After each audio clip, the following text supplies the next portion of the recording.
छात्र अभिभावक मंच ने निजी स्कूलों पर मनमानी लूट का आरोप लगाते हुए शिमला स्थित शिक्षा निर्देशालय के बाहर प्रदर्शन किया और प्रदेश सरकार से मांग की है कि निजी शिक्षण संस्थानों द्वारा की जा रही फीस वृद्धि पर नकेल कसने के लिए रेगुलेटरी कमीशन का गठन भी किया जाए। निजी शिक्षण संस्थानों द्वारा की जा रही खुली लूट का आरोप लगाते हुए छात्र अभिभावक मंच के संयोजक विजेंद्र मेहरा ने कहा कि मंच वर्ष 2016 से आंदोलन कर रहा है, लेकिन इसको लेकर आज तक कोई कड़ा फैसला नहीं लिया गया है, जिस वजह से अभिभावकों पर आर्थिक बोझ पड़ रहा है। उन्होंने कहा कि हर वर्ष फीसों में करीबन 50% तक की वृद्धि हो रही है। इसके अलावा स्कूल वर्दियों और कॉपी किताबों के दाम भी निरंतर बढ़ते ही जा रहे हैं, जिससे पता लगता है कि व्यापारी नियमों को ठेंगा दिखाकर अभिभावकों से खुली लूट कर रहे हैं।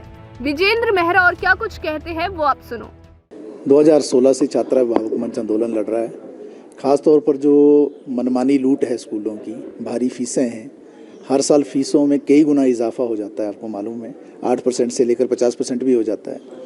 और हर साल ये भी देखने में आया है कि जो वर्दियाँ हैं स्कूलों की और किताबें हैं, उनके रेट में भी 25 से 30% बढ़ोतरी हो जाती है।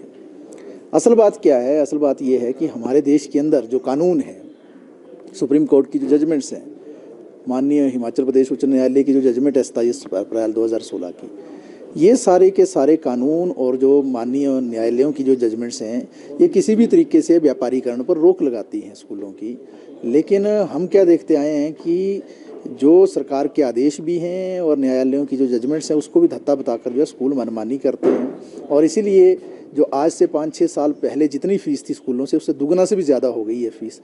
जो वर्दी के और किताबों के रेट थे वो दुगना से भी ज़्यादा हो गए हैं। और मज़ेदार बात यह है कि एनसीईआरटी की जो किताबें हैं वो पढ़ाई नहीं जाती इन स्कूलों के अंदर, जबकि कानून के अनुसार एनसीईआरटी की किताब पढ़ाई जानी चाहिए। एनसीईआरटी की जो 100 रुपये की किताब है, उसी किताब के 3 हिस्से बनाकर 3 किताबें बना देते हैं ये प्राइवेट स्कूल, और एक एक किताब की कीमत 300 कर देते हैं। यानी 100 रुपये की जो किताब मिलनी थी वो 900 रुपये में वो किताब चली जाएगी, 1000 रुपये में आपको किताब मिलेगी। इस तरीके की लूट है।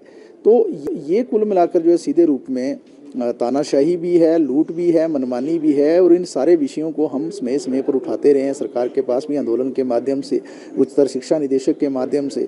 बीच में जब हम आंदोलन करते हैं तो कुछ अधिसूचनाएं भी जारी हो जाती हैं, लेकिन उन अधिसूचनाओं को लागू करवाने का जो जिम्मा रहता है विभाग का और सरकार का, उसमें सरकार कहीं ना कहीं चूक जाती है।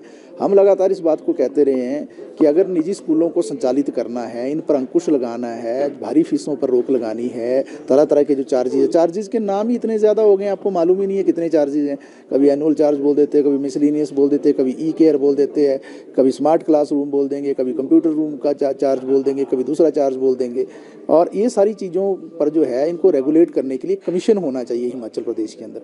आपको मालूम ही होगा कि जो हायर एजुकेशन है, कॉलेज हैं और यूनिवर्सिटियाँ हैं प्राइवेट क्षेत्र में, उनको संचालित करने के लिए कानून है, रेगुलेटरी कमीशन है हमारे प्रदेश के अंदर, 2010 में बन चुका है। और उसी का नतीजा आपने देखा था कि बहुत सारे प्राइवेट यूनिवर्सिटियों पर शिकंजा कसा था, बहुत सारे कुलपति जो हैं उन पर भी एक्शन हुआ था, और बहुत सारों को नौकरियों से भी निकाला गया था, और डिग्रियाँ जो जाली वो भी सामने आई थी। तो अगर इस तरीके का रेगुलेटरी कमीशन और कानून स्थापित हिमाचल प्रदेश के अंदर हो जाता, तो ये जो 3415 स्कूल हैं हिमाचल प्रदेश के अंदर प्राइवेट क्षेत्र में, और जिसमें 7 लाख से ज़्यादा विद्यार्थी जो है पढ़ रहे हैं, और जिनके 10 लाख से ज़्यादा अभिभावक हैं, 17 लाख लोगों का मसले पर पुरानी सरकार तो ज़रा भी गंभीर नहीं थी। नई सरकार की ओर से भी हम कोई पहलकदमी नहीं देख रहे हैं। कल कैबिनेट है, हमारा आग्रह रहेगा सरकार से कि कैबिनेट के अंदर इस विषय को लें, और उसके बाद जो अभी बजट सत्र भी होने वाला है उसमें इस मुद्दे को प्राथमिकता पर लेकर जो है रेगुलेटरी कमीशन और कानून की स्थापना करें।